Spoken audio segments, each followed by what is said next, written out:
শুভ সকাল বন্ধুরা, সবাই কেমন আছো? আশা করছি বেশ ভালো আছো। আমরাও বেশ ভালো আছি। তুলি সংসারে তোমাদের সবাইকে জানাই অনেক অনেক ওয়েলকাম। চলে এসেছি আবার একটি নতুন ব্লগ নিয়ে। আজকের ব্লগটা হচ্ছে মঙ্গলবারের সকাল থেকে তোমাদের সঙ্গে নিয়ে চলো ব্লগটা শুরু করি। আশা করছি আজকে ব্লগটাও তোমাদের বেশ ভালো লাগবে।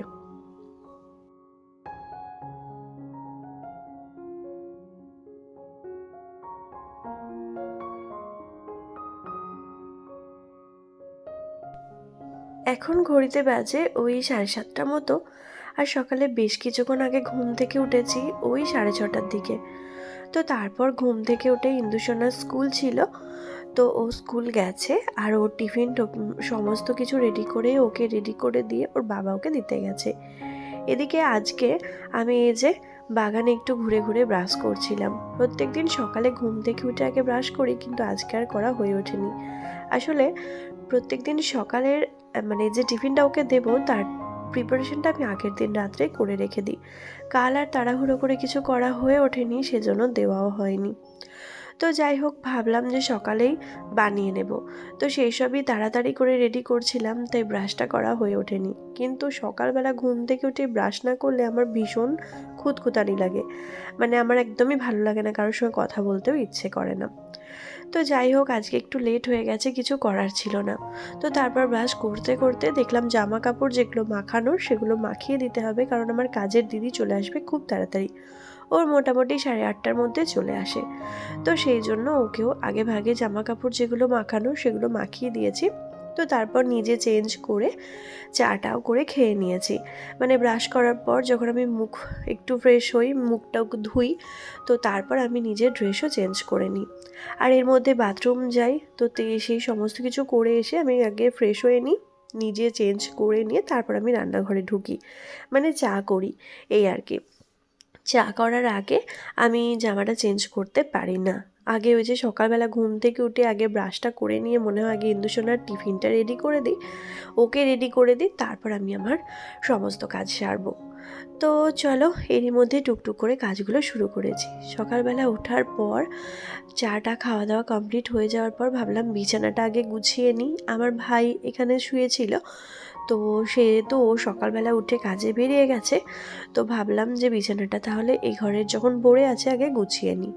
তো সেই মতো বিছানাটা এখন গুছিয়ে নিলাম। এরপর হচ্ছে সংসারের আরও যে সমস্ত কাজবাজগুলো আছে সেগুলো করব। তবে আজকে আমার একটু তাড়াহুড়োর মধ্যে সমস্ত কাজ কমপ্লিট করতে হবে, কারণ আজকে ইন্দুসোনাকে স্কুল থেকে নিতে যাওয়ার একটা ব্যাপার আছে। স্কুল থেকে বলতে ওর বাস যেখানে ওকে ছেড়ে যায় সেখান থেকে। তো সেই সমস্ত কিছু নিয়ে একটু তাড়াহুড়োই আছে।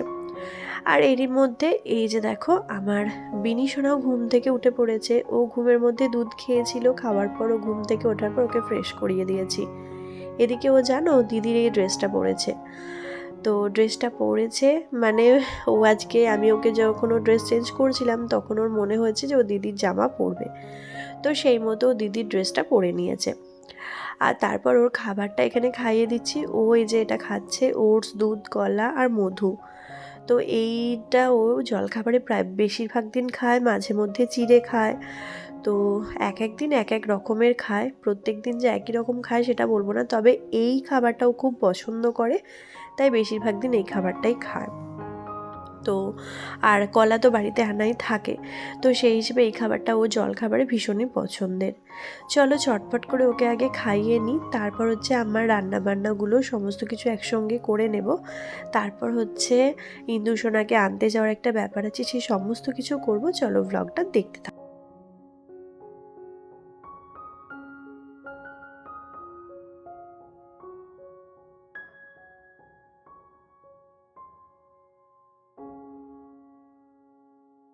সামনের সপ্তাহ থেকে ইন্দুসোনার পরীক্ষা শুরু হবে, তাই একটু মানে কাজের ব্যস্ততা তো আছেই, তার সঙ্গে সবথেকে বেশি যেটা ব্যস্ততা সেটা হচ্ছে ওকে একটু টাইম দেওয়া। কারণ ওকে না আমি পড়তে বসালে ওর কোনো কিছুই পড়া হয়ে ওঠে না। ওর যে ম্যাম ওকে বাড়িতে পড়াতে আসে, তো সে কিন্তু খুব ধৈর্য সহকারে বা মানে খুব কেয়ারফুলি পড়ায়, সেটা কথা নয়, কিন্তু তাহলেও ওর একটা চিন্তা হয়ে গেছে যে মা যদি কিছু না বোঝায় বা মা যদি কিছু না পড়ায় সেক্ষেত্রে ওর একটু সমস্যা হয়। তো সেই জন্য আমি কিন্তু মানে সারাটা বছরই পড়াই, তারপর পরীক্ষার সময় আরেকটু বেশি করে জোর দিই। এদিকে মাছটা ভাজছিলাম আর পাশে একটু ধনেপাতার চাটনি করছি। আসলে ধনেপাতা ছিল অনেকটাই, তো সেই দেখে আমার বিনিশোনা বললে একটু ধনেপাতার চাটনি খাবে। আসলে কি ধনেপাতার চাটনি আমি একদিন আগে করেছিলাম, তো সেটা ওকে একটু অল্প একটু দিয়েছিলাম, সেটা খেয়ে ওর ভীষণ পছন্দ হয়েছিল। তো সেই হিসেবে আজকেও ধনেপাতাগুলো দেখে বলছে মা এই পাতার এই সবজি চাটনিটা করে দাও। তো আমি বললাম এটা সবজি মানে এটা ধনেপাতা। তো এমনিতে কিন্তু ও এই সবুজ যে কোনো সবুজ সবজিগুলো খেতে চায় না, জানো তো। ওই অনেক কষ্ট করে মানে বুঝিয়ে বুঝিয়ে এটা ওটা করে খাওয়ানো হয়। তো ধনেপাতাটা একদমই খেতে চায় না, কিন্তু কি ধনেপাতা যদি আমি চাটনি করে দিই সেক্ষেত্রে কিন্তু ও ভীষণ পছন্দ করে, মানে টকটক একটু হয় তো সেটা খেতে। তো সেরকমই আমি ওটা ধনেপাতার চাটনি বানিয়ে রেখেছিলাম। আর ধনেপাতার চাটনিটা না বেশ অনেক দিন থাকে, জানো তো। তো একটু একটু করে খাওয়া হলে বেশ ভালোই থাকবে। তো ওটা বানিয়ে নিয়ে ভাবলাম মাছের ঝোলটাও এখানে করে নিই, যেহেতু বললাম যে একটু তাড়াহুড়োর মধ্যেই আছে, সমস্ত কাজটা করতে হবে। আর এর মধ্যে আমাদের যে গাছে যে লাউ শাক হয়েছে সেই লাউ শাকটা আমি পেড়ে এনেছিলাম, একটুখানি কেটে এনেছিলাম লাউ শাক। তো সেটা দিয়ে একটা ঘন্ট মানে একটা তরকারি মতো করেছি, লাউ শাকের চচ্চড়ি। তো সেটা হয়ে গেছে অফ ক্যামেরাতে, সেটা দেখাতে পারিনি। আর মাছের ঝোলটা এখন হচ্ছে, একটু আলু আর টমেটো বা পেঁয়াজ লঙ্কা এই সমস্ত কিছু দিয়ে, সেরকম আজকে কিছু দিইনি, ফুলকপি ছিল না তাই দেওয়া হয়নি। তো নর্মালি প্লেন যেরকম মাছের ঝোল হয় সেরকমই করব। কালকে যে মাছটা আনা হয়েছিল সেটা তো দেখেইছো, সেটা থেকেই বেশ খানিকটা আছে, সেটা দিয়ে আজকে করব। আর কি হয়েছে যেটা বলছিলাম ইন্দুর পড়ার ব্যাপারটা, তো ম্যাম কিন্তু ওকে কেয়ারফুলি পড়ায়। আর সবথেকে বড় কথা, ম্যাম যে বোঝায় সমস্তটাই ও বুঝতে পারে, সব কিছুটাই ঠিক আছে, কিন্তু তারপরে ওর একটা মনে হয় যে মা বোঝালে বা মা পড়ালে ওর আরেকটু ভালো হয়। আর বাচ্চাদের কি বলতো, যতই টিউটর পড়াক না কেন, যাই হোক না কেন, তো বাচ্চাদেরকে তো একটুখানি দেখতেই হবে, একটুখানি ওদেরকে সময় দিতেই হবে, পড়াতেই হবে।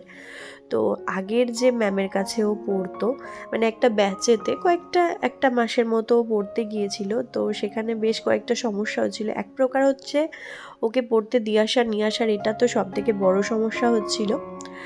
আর তারপর দ্বিতীয় কথা হচ্ছে যে ম্যাম খুব একটা কেয়ারফুলি পড়াচ্ছিলেন না। আসলে ব্যাচে তো সেরকম পড়াই না, আর আমি কখনো ইন্দুকে ব্যাচে পড়াইনি। তো ও যতবার ও যা কিছুই টিউশনি বলো বা মানে পড়া বলো, গান বলো, যাই কিছু বলো না কেন, বাড়িতে এসেই ওকে করিয়ে দিয়ে যায়, কারণ ওটা আমাদের পক্ষে সুবিধা। এবার কি আমার যেহেতু দুটো বাচ্চা, এবার আমি যেখানে ইন্দুকে নিয়ে যাই না কেন, সঙ্গে আমার বিনিশোনাকেও আমাকে নিয়ে যেতে হয়, তো সেক্ষেত্রে আমার ভীষণ অসুবিধা হয়ে পড়ে। সেই জন্য সব কিছুটাই বাড়িতে দেওয়া হয়, যাতে ওর মানে আমাকে যেতে হয় না বা ওর খুব একটা অসুবিধা হয় না, সেই জন্য বাড়িতে সবাই পড়াতে আসে। তো সেরকমই ওই ম্যামটার কাছে একটু অসুবিধা হচ্ছিল, তো সেই জন্য ওনাকে চেঞ্জ করা হয়েছে। একটা মাস উনি পড়িয়েছিলেন, তো তারপর ওনাকে চেঞ্জ করে দেওয়ার পর এই ম্যামকে রাখা হয়েছে। তো এই ম্যামও কিন্তু ভালোই পড়ান। আর ওই যে বললাম একটু হাতটু ওকে দেখতে হয় আমাকে। আসলে কি বলতো, আমরা যদি পরের ওপর পুরোটা ডিপেন্ড করি না, সেক্ষেত্রে কিন্তু খুব অসুবিধা। ম্যাম ওকে পড়িয়ে যাবে সপ্তাহে 3 দিন, আর ওই 2 ঘন্টা করে, তো সেটার ওপর ওইটুকুর ওপর নির্ভর করে কিন্তু ওর কখনোই পড়াশোনাটা হয়ে উঠবে না। হ্যাঁ, ম্যাম ভালো করে পড়াবেন, সব কিছুটাই ঠিক আছে, কিন্তু ওইটুকুর ওপর নির্ভর করে কিন্তু একটা বাচ্চার পুরো সিলেবাস বলো বা পুরো পরীক্ষা যে দুর্দান্ত একটা রেজাল্ট করবে, সেটা কখনোই সম্ভব হতে পারে না যদি সে বাড়িতে না পড়ে। তো সেটাই হচ্ছে একটা কথা, যে বাড়িতে বাচ্চাকে তো অবশ্যই মাকে দেখতে হবে, মা নাকে না দেখলে তো চলবেই না। আর কখনোই আমি ওই ম্যামেদের দোষ, ম্যাম বা স্যার যাই হোক না কেন, তাদের কখনোই দোষ দিই না যে আর তারা না পড়িয়ে অসুবিধা, মানে আমার মেয়ের রেজাল্ট ভালো করতে পারবে না, এটা কখনোই আমি তো বলিনি আর কখনো বলবোও না। কারণ ম্যাম পড়াবে 2 ঘন্টা আর আমাকে বাড়িতে পুরো সময়টা দেখতে হবে, সেক্ষেত্রে অন্যের ওপর দোষ না দেওয়াটাই বেটার। নিজের ওপর দোষ দিতে হবে, কারণ নিজে কতটা কেয়ারফুলি তাকে দেখছি সেটা আগে গুরুত্বপূর্ণ সব থেকে। যাই হোক, তো রান্নাবান্না মোটামুটি কমপ্লিট হয়ে গিয়েছিল। বিছানাটা ভেবেছিলাম আজকে একটু রোদে দেবো, তাই লেপটা একটু রোদে নামিয়ে দিয়েছিলাম। এদিকে তোমাদের দাদার জন্য আমি টিফিনটা মানে লাঞ্চটা প্যাক করে নিচ্ছি। আসলে কি আমি ইন্দুকে আনতে যাব, আর ওই পথেই ওর মানে ওর ওইখান দিয়েই যাব যেখানে ও থাকে। তো সেখান দিয়ে যাব, ভাবলাম ওর লাঞ্চটা প্যাক করে নিয়ে যাই। আর আজকে ওর আসার সময় হবে না, সেই জন্যই আমার ইন্দুকে আনতে যাওয়া। তো সেই জন্য এই যে দেখো লাঞ্চে কী কী আছে, ভাত, লাউ শাকের চচ্চড়ি একটা, আর হচ্ছে মাছের ঝোল, সঙ্গে একটু শশা দিয়ে দিলাম কারণ স্যালাড খেতে ভালোবাসে সেই জন্য। আর একটাতে ফুল ভাত দিয়েছি, একটাতে হাফ ভাত দিয়েছি। তো চলো লাঞ্চ বক্সটা একদম প্যাক করে নিয়েছি, এবার হচ্ছে গুছিয়ে নিই। আর আমিও সঙ্গে সঙ্গে রেডি হয়ে নিই, বিছানাটা আপাতত ওরকমই থাক, আমি এসে গুছিয়ে নেব। তো চলো।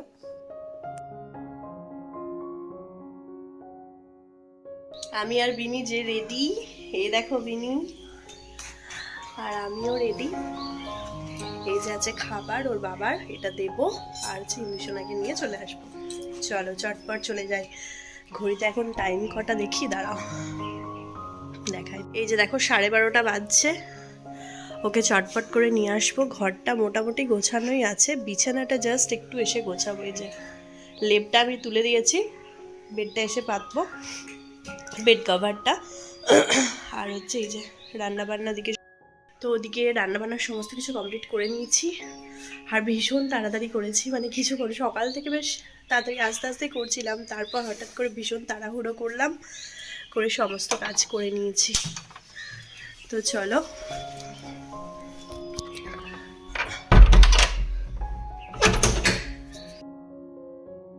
তো এই যে আমি চলে এসেছি, আর আমি না সময়ের একটু আগেই চলে এসেছি। আসলে আমি ওকে কখনো আনতে আসিনি, তো সেই হিসেবে আমি বুঝতেই পারিনি যে কতক্ষণ আগে আসতে হবে, যদি বাস এসে ঘুরে চলে যায়। সেই জন্য মানে একটু আগে আগে চলে এসেছি, ভয় লাগছিল যদি মানে বাচ্চা দাঁড়িয়ে থাকবে একা একা, সেই কারণে। তো যাই হোক, বাসগুলো এদিক দিয়ে বেরিয়ে যায়, প্রত্যেকটা বাসই। ওই যে দেখো দূরে ওদের বাসটা আসছে, তো এরপর ও চলে আসবে, তারপর ওকে নিয়ে চলে যাব। তো তারপরেও আমার বেশ কিছু কাজ আছে, আজকে আবার ইন্দুর বিকালে পড়াও আছে, সেখানেও আমাকে নিয়ে যেতে হবে, কারণ মানে ওর বাবা আজকেও যেতে পারবে না হয়তো পড়াতে। এই যে দেখো আমার ইন্দু সোনা নেমে পড়েছে, বিনি সোনা। তো চলো সবাইকে নিয়ে বাড়ি চলে যাই। এরপর হচ্ছে গিয়ে খাওয়া দাওয়া করব, তার আগে ওকে আগে গিয়ে স্নান করাতে হবে। মানে স্নান করাতে বলতে একটু গরম জল ওকে দিতে হবে, তাহলে ও স্নান নিজেই করে নেবে।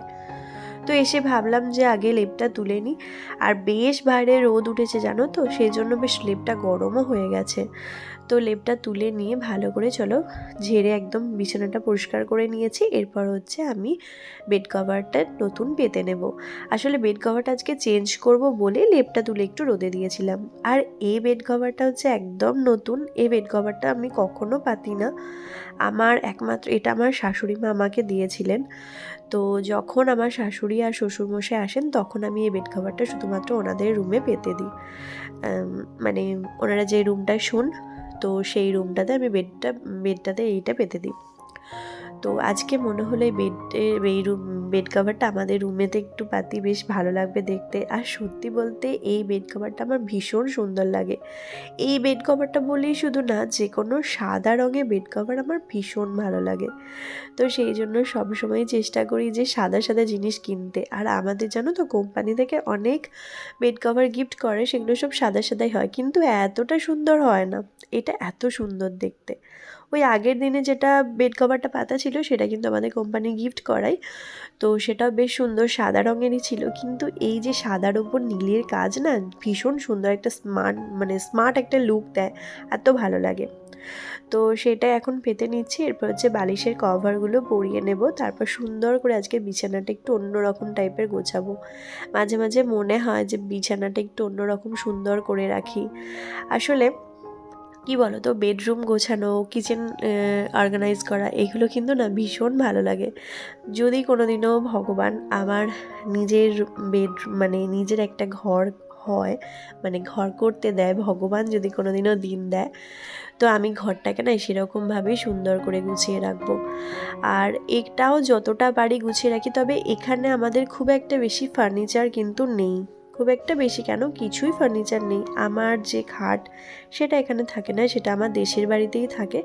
এটা আমাদের নতুন করে কেনা, এটা আপাতত এখানে আছে। তো অনেক কিছু মানে ফার্নিচার কেনার ইচ্ছা আছে, তবে এখানে কিছুই কিনিনি। যখন নিজেদের ঘর হবে তখন কিনবো। তো তারপর সেটা এখন অনেক পরের কথা, যখন হবে তখন অবশ্যই তোমাদের সঙ্গে শেয়ার করব। আর ভগবানকে চাইবো যাতে খুব তাড়াতাড়ি দেয়, এটাই হচ্ছে চাওয়া। যাই হোক, এটা হচ্ছে আমার একটা খুব মানে একটা মনের ইচ্ছা বলতে পারো, একটা কি বলবো, একটা স্বপ্ন বলতে পারো এরকম। যাই হোক, বিছানাটা কেমন গুছিয়েছিলাম সেটা অবশ্যই জানিও। এখন হচ্ছে সন্ধে হয়ে গেছে, ইন্দুকে আমি বিকালে পড়তে দিয়ে এসেছিলাম, আর এখন সন্ধেবেলা হয়ে গেছে, ওকে পড়িয়ে নিয়ে বাড়ি যাচ্ছি। 4টের দিকে, 4:15-20 দিকে ওকে পড়তে দিতে গিয়েছিলাম। 4:30 থেকে 6:30 পর্যন্ত পড়া ছিল, তারপর ওকে পড়তে দিয়ে আমি বাড়ি চলে গিয়েছিলাম। আর আমার যা আর জায়ের মেয়ে এসেছিল, তো তারপর ওর ছুটি হয়ে যাওয়ার পর আবার ওকে নিতে এসেছি, আর এখন হচ্ছে বাড়ি যাচ্ছি। আমাদের বাড়ির খুব কাছেই ওর পড়ার যে জায়গাটা, খুব একটা দূর নয়। তো তারপর দেখি যে বাড়ি এসে তোমাদের দাদা চিকেন এনেছে, যেহেতু ওরা এসেছে তো সেই জন্য। আসলে আমার জায়ের মেয়ের শরীরটা খুব খারাপ, ওর একটু সমস্যা হচ্ছে, তো সেই জন্য ডাক্তার দেখাতে মানে কাকুকে দেখাতে এসেছিল। তো তারপর হচ্ছে তখন কাকু খুব ভালোই ছিল, হঠাৎ করে তো কাকুর শরীরটা একটু খারাপ হয়েছে।